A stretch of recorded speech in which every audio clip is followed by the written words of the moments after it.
तो देखिए बढ़ते हैं आगे। देखिए हमारा जो है क्वेश्चन नंबर 5 है, उसमें क्या लिखा हुआ है, देखिए the altitude of a right triangle is 7 centimetre less than it's base if the hypotenuse is 13 centimetre, find the other two sides. देखिए इसमें देखो अजीब अजीब सी बातें हो रही है, altitude, right triangle, base, hypotenuse, ये होता क्या है मालूम है? पहले ये सब चीजें देखो, समझो उन चीजों को। ये सब होता क्या है, देखिए हमारा जो है राइट ट्राइंगल मालूम है ना क्या होता है, जो 90 डिग्री का होता है अपना, ये क्या है हमारा राइट ट्राइंगल है, ठीक है। और जो सबसे लॉन्गेस्ट साइड होती है वो क्या होती है हमारी, हाइपोटेनियस होती है। ये जो लिखा हुआ है ना हाइपोटेनियस, लॉन्गेस्ट साइड क्या होती है, हाइपोटेनियस।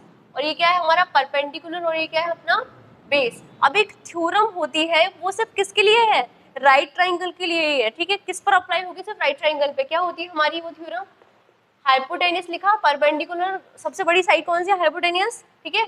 इक्वल्स टू क्या करा, परपेंडिकुलर प्लस बेस कर दिया। देखो इजी तरीका बता रही हूँ लर्न करने का। हाइपोटेनियस साइड में लिखा, परपेंडिकुलर प्लस बेस के इक्वल किया, और तीनों पे क्या चढ़ा दिया, स्क्वायर चढ़ा दिया। क्या है हमारी पाइथागोरस थ्योरम, ठीक है। क्लियर। तो यही चीज जो है हम यहाँ पे यूज करेंगे। तुम लोग को समझ में आ गया ना कि परपेंडिकुलर को देखो एल्टीट्यूड भी बोल सकते हैं, वो 90 डिग्री बात एक ही है, ठीक है। तो देखो क्या बोल रहा है वो, हमें दोनों, हमें हाइपोटेनियस दे रखा है, लेकिन हमें क्या निकालना है, अदर टू साइड्स। हाइपोटेनियस हमें कितना दे रखा है, 13 सेंटीमीटर दे रखा है, हमें ये दोनों निकालना है, ठीक है। लेकिन हमें एक कंडीशन भी दे रखी है उसके लिए। देखो सबसे पहले क्या करेंगे, let altitude of a triangle be x centimetre. इसी तरीके से बेस जो है वो क्या हो जाएगा हमारा, y सेंटीमीटर हो जाएगा। क्लियर। और हमें हाइपोटेन्यूज तो गिवन ही दे रखा है 13 सेंटीमीटर। क्लियर। तो देखो हम क्या करेंगे, हमें एक चीज दे रखी है, देखो the altitude of a right triangle is 7 centimetre less than it's base. तो हमें मालूम है ना एल्टीट्यूड किसकी बात कर रहे हैं, ठीक है। अकॉर्डिंग टू क्वेश्चन किस चीज की बात की जा रही है, जरा बताइए, एल्टीट्यूड की बात की जा रही है। तो हम एल्टीट्यूड लिख देंगे, एल्टीट्यूड कितना है हमारा x, इसकी जगह पर क्या लगा देंगे, इक्वल्स टू। हमेशा से यही बताती आई हूँ ना हमारा तरीका करने का, इसकी जगह क्या लगा दिया, इक्वल। फिर 7 centimetre less than it's base, यानी कि क्या बोल रहा है वो कि बेस से कितना कम है, 7 सेंटीमीटर कम है। किससे कम है, बेस से। बेस क्या है हमारा y, y से कितना, यानी बेस से कितना कम है, 7 सेंटीमीटर कम है, ठीक है। तो हमारा जो है एल्टीट्यूड का वैल्यू ये आ गया। अब देखो हमें ये दे रखा है कि वो राइट ट्राइंगल है, तो देखो हम इस पाइथागोरस थ्योरम का यूज करेंगे ना, बिल्कुल बिल्कुल कर सकते हैं, ठीक है। तो हम क्या करेंगे, यूजिंग पाइथागोरस थ्योरम, ठीक है। क्या होती है हमारी H square equals to perpendicular square plus base square, ठीक है। हाइपोटेनस की वैल्यू कितनी हमारी 13, तो क्या आ जाएगा 13 स्क्वायर इक्वल्स टू, ठीक है, परपेंडिकुलर की वैल्यू यानी एल्टीट्यूड की वैल्यू कितनी दे रखी है हमें, कितनी दे रखी है एल्टीट्यूड की वैल्यू, ये रही हमारी एल्टीट्यूड y माइनस 7 का स्क्वायर, ठीक है। फिर बेस कितना दे रखा है हमें y, तो y स्क्वायर, ठीक है। 169 होता है 13 का स्क्वायर, राइट। फिर इसका हम होल स्क्वायर कर देंगे, ये माइनस b का होल स्क्वायर कितना होता है, y square plus 49 minus 40y, और ये y स्क्वायर कितना, y स्क्वायर लिख देंगे, ठीक है। फिर हम 169 को इधर ले आएंगे, y square plus y square कितना हो जाएगा, 2y स्क्वायर, और फिर माइनस का 14y जो है उसको हम अकेला बिठा देंगे इसके बगल में, 49, फिर क्या हो जाएगा प्लस का 49, और वो प्लस का इधर आके माइनस का हो जाएगा, ठीक है।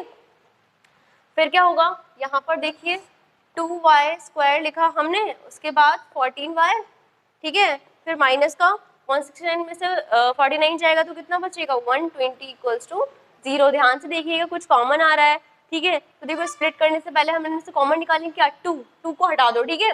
2 से डिवाइड दे देंगे सबको, क्या कॉमन आ रहा है 2, तो क्या कर देंगे 2 से डिवाइड कर देंगे, यानी 2 हमने निकाल लिया, कितना बचेगा 2 7, ठीक है। और ये 60 इक्वल्स टू 0। समझ में आया ना कैसे किया, देखो 2 हमने हटा दिया यानी कॉमन निकाल लिया, फिर वो डिवाइड में आ जाएगा तो 0 हो जाएगा, ठीक है। या फिर डिवाइड कर दो, ठीक है, पूरे में। क्लियर। अब हम क्या करेंगे, इसको ऐसे तोड़ना है कि हमें 7 मिल जाए, 60 को हम ऐसे तोड़ेंगे कि हमें क्या मिल जाए, 7 मिल जाए। तो देखिए 60 हमारा, देखो एलसीएम करने से बहुत बेटर है ये तरीका। 60 हमें कैसे मिलता है, 12 5 जा 60 मिलता है, ठीक है। तो 12 में से 5 का 7 बचेगा, ठीक है। तो देखिए हमें क्या साइन रखना पड़ेगा 12 का और 5 का कि मेरे को 7 मिल जाए, माइनस का चाहिए वो भी, तो ये माइनस का हो जाएगा, और ये किसका हो जाएगा अपना प्लस का, ठीक है। तो ये क्या हो जाएगा, minus 12y plus 5y minus 60 equals to 0। और देखो इन दोनों को मल्टीप्लाई करने पे माइनस 60 पे आ रहा है, दोनों चीजें पास हो रही हैं। तो हम क्या करेंगे, हम इनमें से कॉमन निकालेंगे, y माइनस 12, y कॉमन है ना, इसमें क्या कॉमन आ रहा है 5, तो प्लस 5 और y माइनस 5 का डिवाइड इसमें देंगे कितना आएगा 12 इक्वल्स टू 0। फिर क्या आ गया हमारा y माइनस 12 और y प्लस 5 इक्वल्स टू 0। तो देखिए अगर तुम लोगों को ये समझ में नहीं आ रहा है ना कि क्या चल रहा है भैया, तो सबसे पहले स्प्लिटिंग मेथड सीखिएगा, ठीक है, कि हम इनको कैसे सॉल्व करते हैं, ठीक है। तो प्लीज उस वाली वीडियो जो है जरूर से देखिएगा। तो y का वैल्यू कितना आ जाएगा, एक तो 12 हो जाएगा प्लस का, और y का वैल्यू कितना आ जाएगा माइनस का 5। हमें मालूम है हमारी जो साइड है, हमारी जो भुजा है वो नेगेटिव नहीं हो सकती है, ठीक है। तो हम क्या कर देंगे, इसको नेग्लेक्ट कर देंगे। देखो हम कई बार कर चुके हैं ऐसी चीजें, ठीक है। तो यानी हमारा बेस कितना आ गया 12 सेंटीमीटर आ गया है, ठीक है। तो हम क्या निकाल लेंगे, एल्टीट्यूड निकाल लेंगे, ठीक है। ये हमारा बेस आ गया कितना 12 सेंटीमीटर। एल्टीट्यूड कितना दे रखा हमें, देखो y माइनस 12, ठीक है। तो y का वैल्यू कितना दे रखा, सॉरी y माइनस 7, ठीक है, y माइनस 7, y का वैल्यू कितना दे रखा हमें 12 माइनस 7 कितना आ जाएगा 5 सेंटीमीटर। तो एल्टीट्यूड हमारा कितना आ गया 5 सेंटीमीटर आ चुका है, और बेस कितना आ गया है हमारा 12 सेंटीमीटर आ चुका है। तो यही हमारा आंसर हुआ है, ठीक है जी।